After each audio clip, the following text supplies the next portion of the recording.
Happy new years happy new years happy new years. কালকে রাতে যেই পরিমাণে হ্যাপি নিউ ইয়ার দিছো এখনো দিবা? হ্যাঁ না, এখন দিও না, ঠিক আছে? এখন আর দিও না, এইভাবে আর দিও না। মানে আগামী বছর আবার দিও।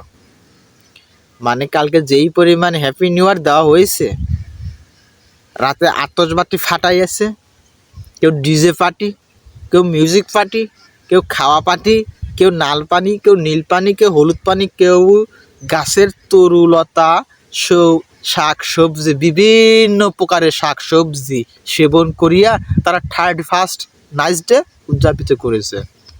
পত্রিকাতে আইছে এই হ্যাপি নিউ ইয়ার্স যে ডিজে পার্টি যে আতশবাজি ফাটাইছে বিদ্যা মেডিকেলে, 2 শিশু মেডিকেলে। আমরা একটা বছরটারে যে যেইভাবে একটা গ্রহণ করার দরকার সেইভাবে গ্রহণ করি না। সবসময় কি আমরা নেগেটিভটা আগে বুঝি, নেগেটিভই তো নাকি নেগেটিভ বুঝি কম, বলতে কষ্ট হয়, ঠিক আছে? আমরা যেইভাবে একটা নতুন বছরকে আমরা নেওয়ার কথা ছিল সেইভাবে নিতে পারলাম না।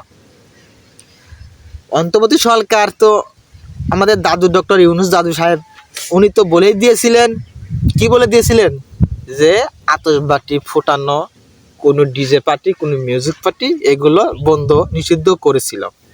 তারপরেও কিছু কিছু জায়গা করছে।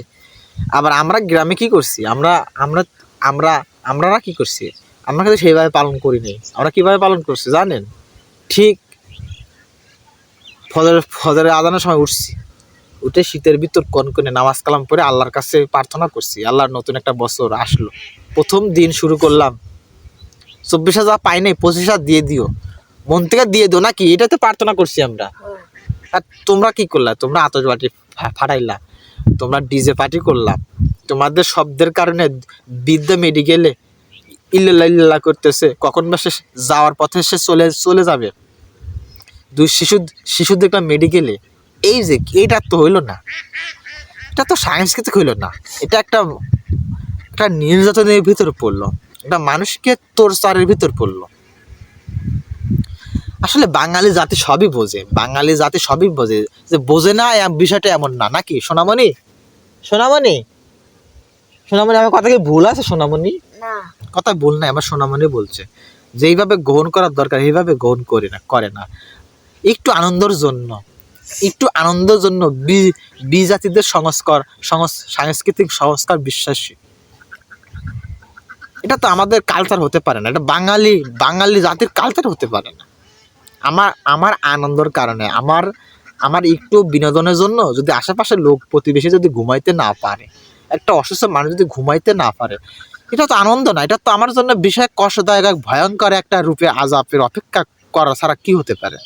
কি আমার কথা বুঝলে সোজা, না বুঝলে কঠিন হয়ে যাবে, না বুঝলে ব্যাকা হয়ে যাবে। সোজা কথা বোঝার ক্ষমতা থাকতে হবে তো নাকি? আমরা নতুন বছরে